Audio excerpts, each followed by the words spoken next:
All right, 24 hours have passed since the Giants announced that they're retaining both Brian Daboll and Joe Schoen. Both of those guys spoke to the media on Monday, as well as Giants owner John Mara. He was frustrated, but he spoke on his decision. So our New York Post NFL reporter was on location for it all, and he's on now to talk about the decision. Ryan Dunleavy, you marked safe after a crazy day yesterday. You got back to me later than a text from on a bad first date, but I appreciate you getting back to me last night, man. Just kind of your takeaways on everything that went down at Quest Diagnostics yesterday. That the Giants do accountability right. That's what I would say. Like, they don't do a lot right these days, but when you have the owner, the GM, the head coach, 15 to 20 of your top players all come out, talk about the future, talk about what went wrong. I wouldn't say they had great answers on what went wrong, but they fell on their swords. So the Giants do accountability right. And, I think that keeping them together, whether you got rid of them or kept them, not splitting them up, I think was the right call. So somewhere in the middle on if they did the right thing or the wrong thing, but they didn't do the worst thing.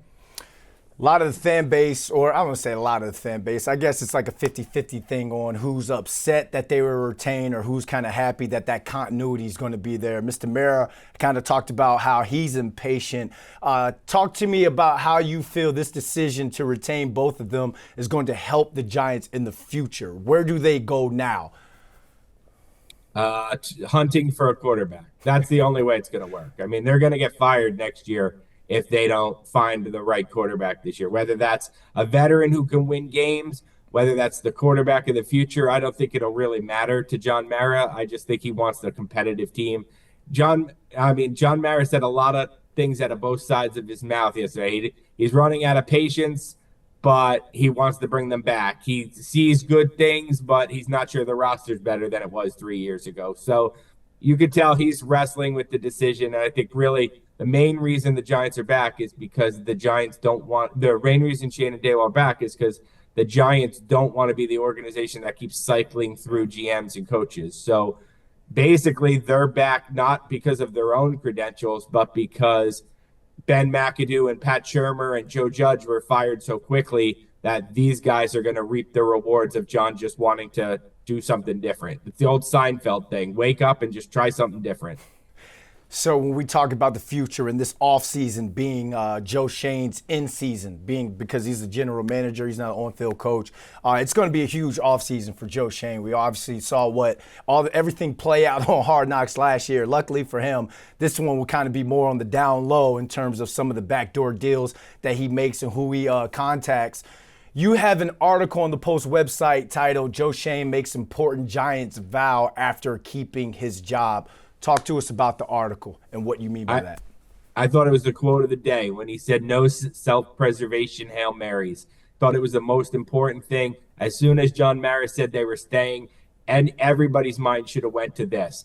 Okay, so now if he is on the hot seat, is he going to balance what's good for the Giants long-term or what gets Joe Schoen to keep his job to feed his family? And that would be go spend a ton of money in free agency, trade future draft assets to get up for a short-term fix. Hey, what does he care if they don't have a 2027 first-round pick if he's not here to deal with it? So just act out of self-preservation. It's something we saw with Dave Gettleman, probably forcing the Daniel Jones draft pick, signing Kenny Golladay. It's something we've seen with Jerry Reese when he went on that 2016 spending spree with Snacks Harrison, Janoris Jenkins, Olivier Vernon. Sometimes when you're feeling the pressure, you act in the short term, not the long term. And Joe Schoen vowed no self-preservation Hail Marys. So we'll see if he's able to stick to his long-term build and not act out of self-interest. Yeah, I know the fan base tipping their cap to him like Derek Jeter's nephew tipped their cap to Jeter because, obviously that's been something that's crippled the Giants. And you look at a lot of the vitriol online, a lot of people are upset about, some of those moves that former GMs have made. So we talk about quarterback. New York needs a quarterback.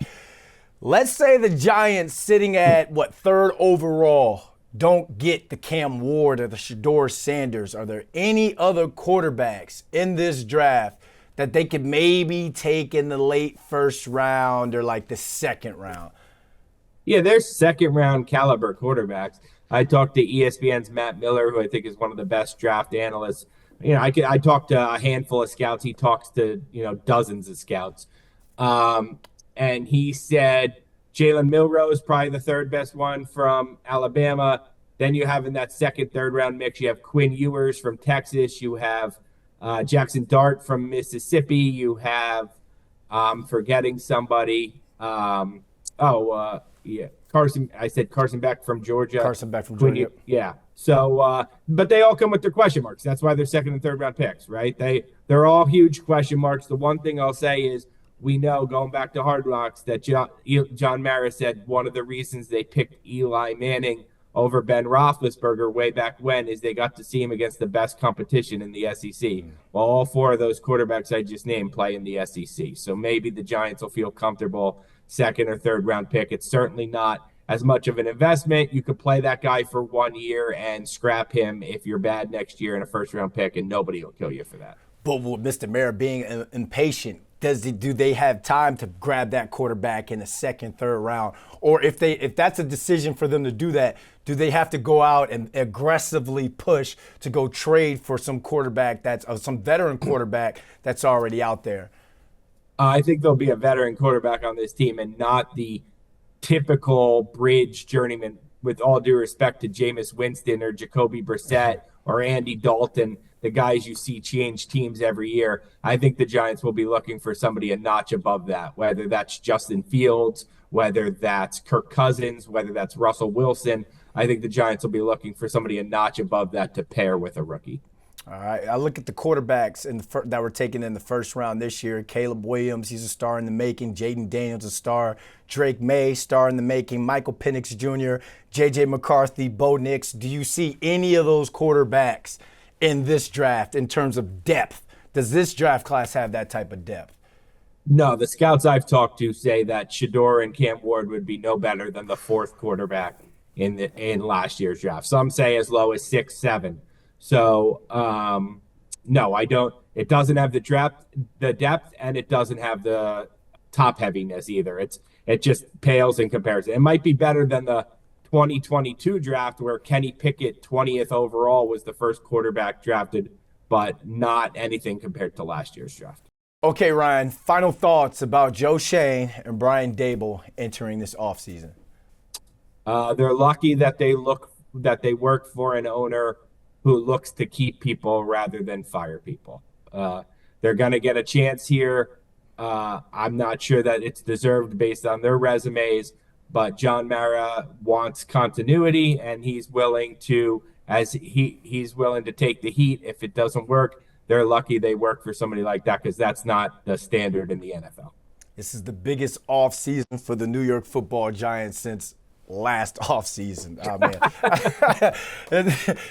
never a dull day in New York, man. Ryan Dunleavy, man, we thank you for the article and the time for joining us this morning. Thanks, Brandon.